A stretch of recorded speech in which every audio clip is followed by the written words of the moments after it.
Hey, good morning, Black Oak family. Ryan Ledden here, president of Black Oak Asset Management. Welcome, all clients. If you are new to viewing this, welcome to the Black Oak family. If you have been watching us since COVID, thank you for tuning in. If you're clients who have been with us a while and never tuned in, shame on you. Hopefully you'll continue to tune in. This is a Friday edition of Breakfast with Black Oak. Again, just information that we like to send out to everyone to keep you informed, to stay in touch, and to make it a video. So it's a little bit different than just sending out weekly updates or market updates, whatever it may be. So a couple things really quick. Some of you watching this or some of our clients are big Georgia fans. Some of you are not. So leave this out of it. But this just shows how much crap we have as Americans in our house. This is like I've had this for like 3 years, and I completely forgot I had it because it was jammed back in the back of my closet. So I did a closet purge, which was the greatest thing ever. I mean, it was packed. Then all of a sudden, I got room everywhere because I'm like, have I worn this in the last year? Nope, get rid of it. Yep. So I just went through and just started getting rid of stuff and donating it.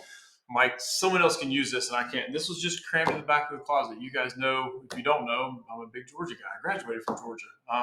You can see the Georgia stuff, behind me. But again, replace your logo with your favorite team here. And I'm like, oh my gosh. Anyways, I digress. But clean your closets this weekend before the spring starts. So again, you may not work with me. You may work with Park. You may work with Damon. You may work with Nick, or you may work with Autumn. So again, we're all on the same team here. But I like to do these and send these out. So you see the headlines. What info do I trust online? So there is information everywhere.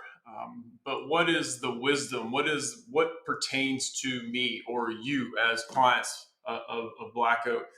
So you read headlines, and this is a fine. Let's see. I'll pull it up real quick. Financial Advisor magazine online and paper copy too, which I like them. They have great news articles. I like to read stuff to stay on top, to relay information to you. So I'm looking at the latest email that I got from them. A couple of the headlines on here: the 4% rule, neat, plausible, and absolutely wrong. Um, and I'll get back to that in a second. Get ready for higher RMDs this year. People are like, what? What do you mean higher RMDs? Well, when account values go up at the end of the year, your RMDs are going to be a little bit higher. Your required minimum distributions for those of you who are of age to take RMDs, they'll be a little bit higher this year.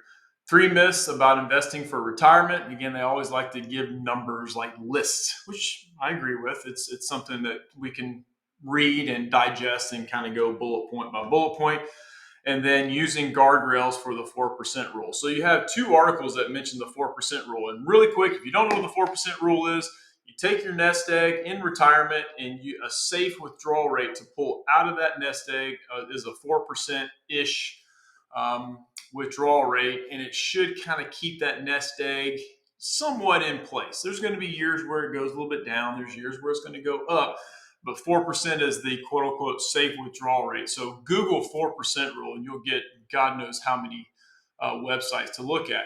So you have one article that says the 4% rule is a joke, and then you have another article, 3 articles down, that says the 4% rule is what you should use.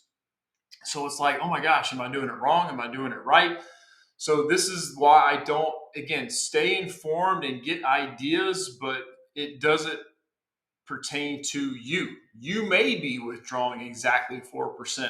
Or if you're not retired, you may be, okay, what's my nest egg? I can pull 4% out. I got Social Security, a pension, blah, blah, blah. So you may be looking at that and using that as a withdrawal rate. But everyone is different. It depends on your lifestyle. It depends on your debt. It depends on how old you are. Everyone's withdrawal rate is going to be different. I have clients, and you know who you are when I'm going to say this. I have clients who their withdrawal rate is 0. They don't take anything out of their retirement accounts. Now, if they're of age, they have to require minimum distributions. But a lot of what they do, they take their required minimum distributions that they have to take out, send the taxes to the federal government, state government, and then they just reinvest that money into their brokerage account because they don't need it.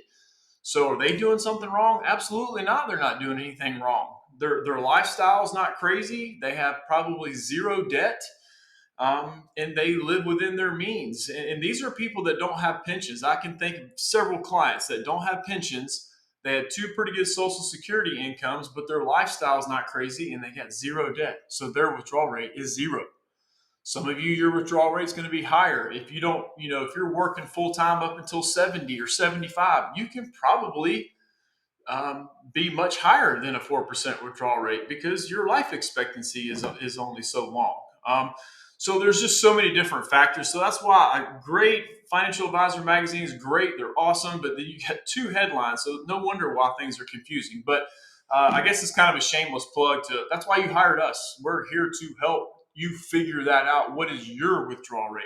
Not use some blanket 4% rule that may work, may not work, may not need it. So that's the one thing I want to keep you in mind. Again, stay informed, be educated, but let us help you with this. And we do. That's why you're clients of us, and no matter who you work with here. So just keep that in mind. I wanted to send that out because I thought they were very informative articles, but again, two completely different viewpoints on stuff like that. No wonder why people are so confused on what to do with this stuff. So anyway, I hope everyone has a great weekend. Hopefully stay dry. Looks like Sunday, maybe some rain. Hopefully not, but have a great weekend, and we will chat next week. All the best, everybody. See you.